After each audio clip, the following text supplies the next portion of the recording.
सबसे पहले हम क्वेश्चन का डिटेल्स लेंगे। बोला है क्वेश्चन नंबर 24, एक कंपनी जिसकी पूंजी है 15 लाख 10 रुपये वाले अंशों में विभाजित है। हमको पता है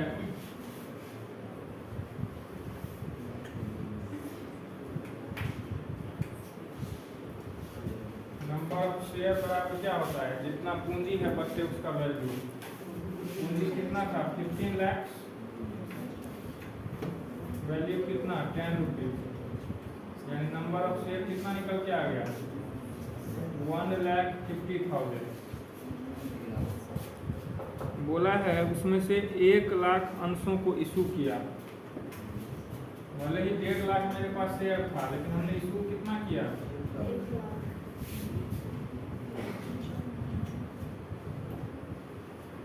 इशू ऑफ शेयर हमारा हुआ 1 लाख। समझ रहे हो पॉइंट को। 1.5 लाख शेयर तो मेरे पास है, लेकिन सवाल किस पे जाता है, हम जितना इशू करेंगे।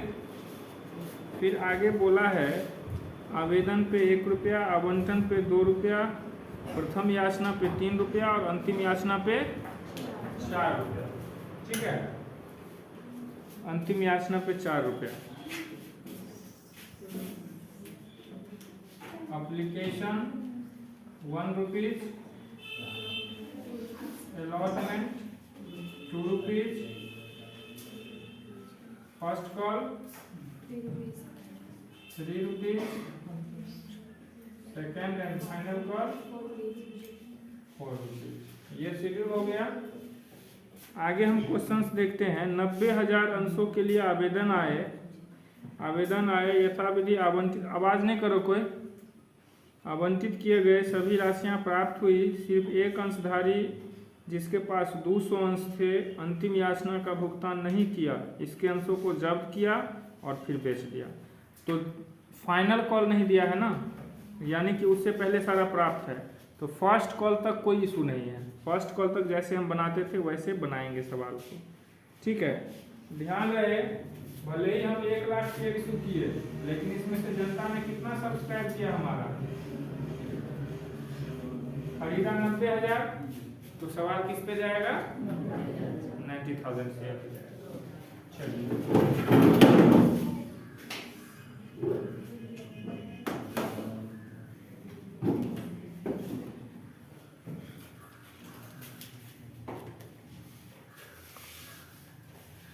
सबसे पहले हमें पेमेंट आता है एप्लीकेशन का।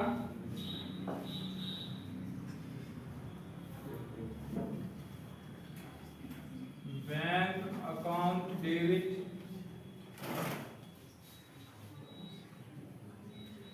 To share application account 90,000 into 1 rupees. Application 1 rupees था ना, 90,000 रुपीज। इसको ट्रांसफर करेंगे शेयर एप्लीकेशन अकाउंट डेबिट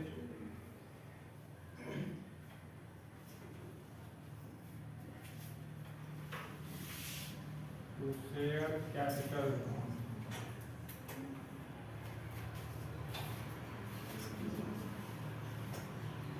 90,000 एक इंस्टॉलमेंट का हो गया application.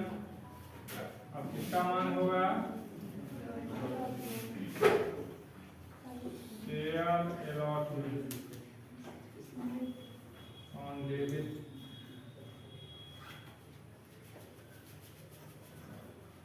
To share capital account. सब आपको समझाने वाला नहीं ना है जी। 90,000 शेयर इंटू 2 रुपीज, मल्टीप्लाई करेंगे 1,80,000। चलिए फिर हमारे पास पेमेंट आएगा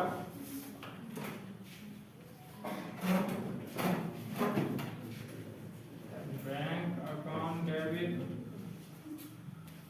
to share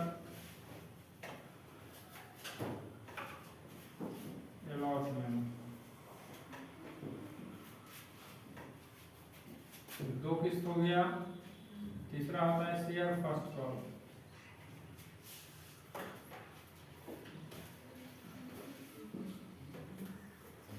first call account debit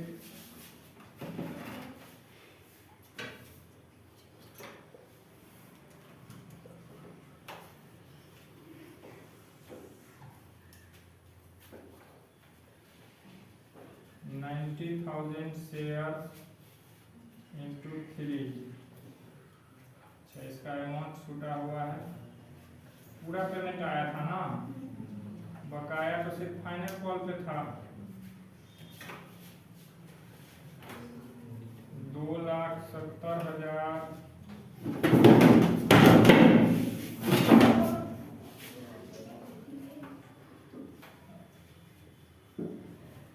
270। मान किए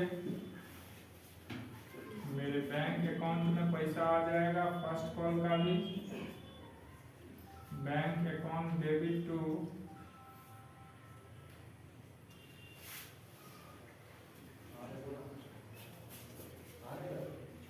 शेयर फर्स्ट कॉल।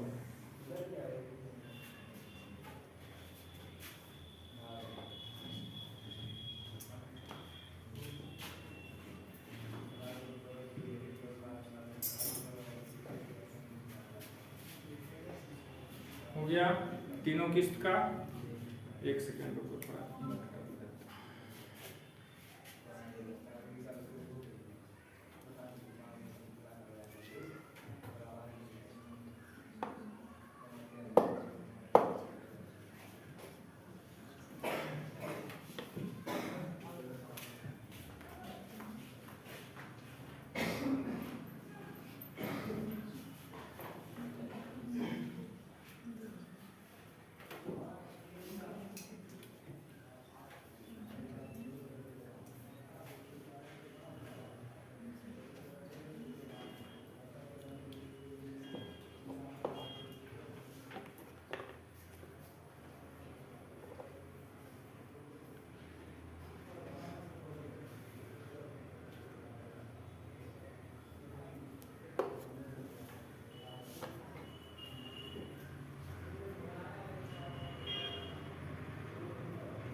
हो गया आपका फर्स्ट कॉल। फर्स्ट कॉल पर हम मान करेंगे फाइनल कॉल का।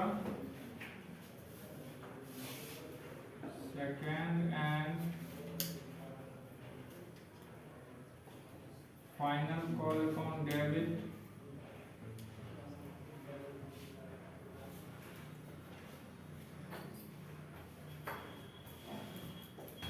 Share capital account.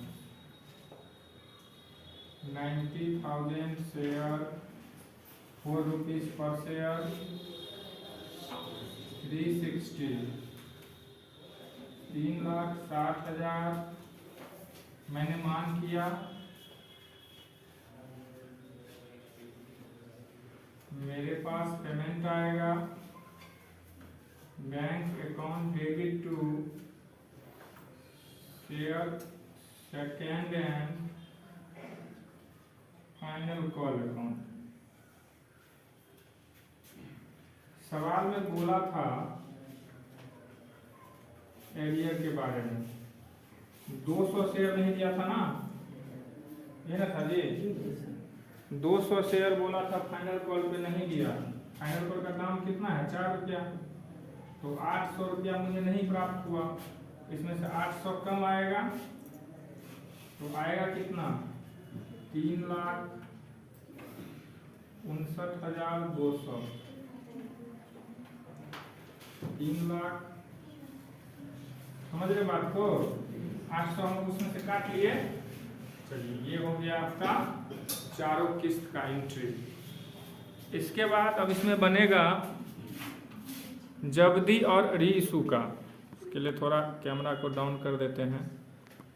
जब्दी और री इशू का एंट्री बनेगा।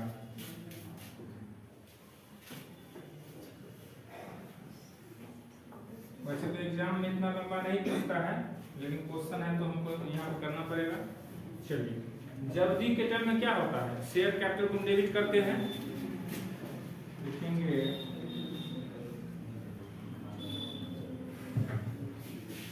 Share capital account debit to share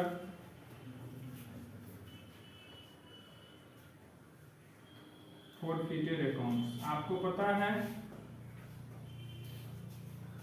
forfeited में कितना जाता है, तो फॉरफिटेड में जाता है जितना हम जब्त करते हैं। तो आप खुद सोचो कि दूध हमको 200 शेयर था ना, जो ये 4 रुपया नहीं दिया, इससे पहले तो 3 दिया हुआ है, तो दिया कितना, 3 2 5 1 6, तो 6 दूना 1200 रुपया हमको दे चुका है ना जी। 6 रुपया है 200 शेयर, 1200 दे चुका है। इसके बाद नहीं कितना दिया, 2 share second and final call. Second call नहीं दिया था ना, 800 नहीं दिया था, यहाँ पे लिख ले हैं 12 8 20, 200 शेयर था, 10 रुपया दाम था, 2000 का हिसाब क्लियर हो गया, नो प्रॉब्लम। अब इस जब्ती के बाद हम ये था फॉरफिचर का।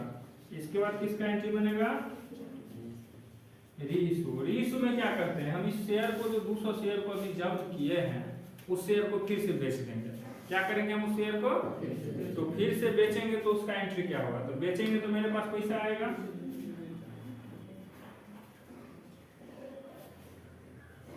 Bank account debit. आपको कितना रुपए पर बेचा था शेयर को, रीइशू कितने पे सेल किया था, 8 रुपये, 2 रुपया डिस्काउंट है ना जी। तो एक बार सोचो, 8 रुपये में बेचा 200 शेयर को, तो 8 दूनी 1600 रुपया आया। जब तो 2000 किए थे, 1600 आया, यानी 400 क्या हो गया, डिस्काउंट। तो डिस्काउंट के लिए हम क्या लिखते हैं, share forfeited account debit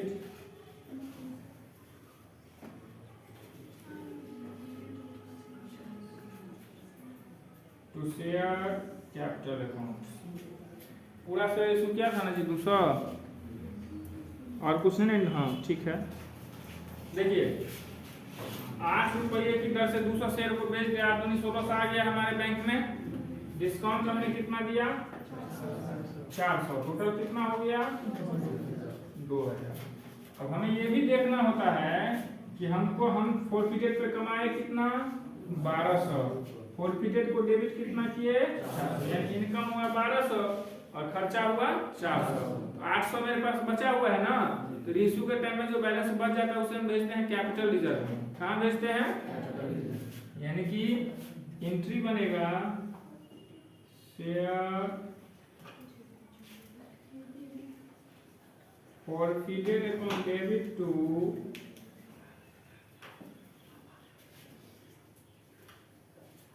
capital reserve account. Narration तो आप लोग को पता ही। चलिए, आपका क्वेश्चन हुआ क्लियर। क्या कोई दिक्कत समझने में, अमाउंट, चलो 12 में से 4 गया 800, ठीक, ओके। एक और पूरा कवर कर देते हैं, कहीं पे किसी पॉइंट्स को दिक्कत होगा या